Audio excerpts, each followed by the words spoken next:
ত্রিভুজের সর্বসমতার 3 নম্বর কারণটা হলো দুইটি কোণ ও একটি অনুর্বাহু। একটি ত্রিভুজের দুইটি কোণ ও একটি অনুর্বাহু যদি সমান হয় তবে ত্রিভুজ দুটি সর্বসম হবে।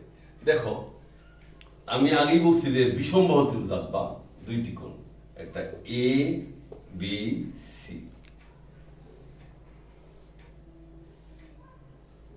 D E F.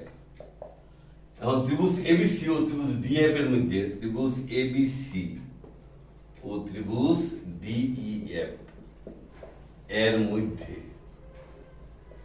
যদি বিকোণ সমান ই কোণ, এই ই কোণ, সি কোণ সমান এক কোণ, কমা দেও, সি কোণ সমান এক কোণ, এবং আল্লাহকে মানে এবং বিসি বাহু, বিসি অনুরূপ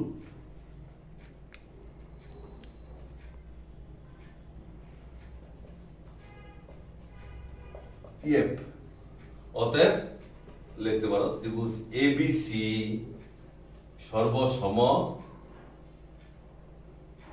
ত্রিভুজ ডিইএফ। দেখো, দুইটা কোণ একটা বাহু, ত্রিভুজ এবিসি ও ত্রিভুজ ডিএফ এর মধ্যে বিকোণ সমান ই কোণ, সি কোণ সমান এফ কোণ। কোণ তো আমরা বুঝি, এই যে দুইটা বাহু মিলিত হয়েছে এই কোণ হয়েছে গা, এই দুইটা বাহু একটা মিলিত হয়েছে এই কোণ হয়েছে।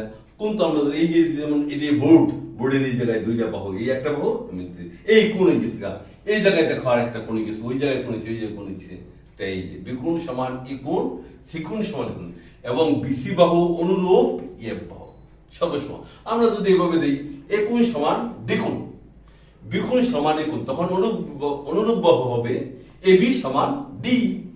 আবার যদি আমরা এইভাবে দিই যে এ কোণ সমান দ্বিকোণ, সি কোণ সমান এফ কোণ, তখন অনুরূপ বাহু হবে এসি সমান সমান ডিএফ।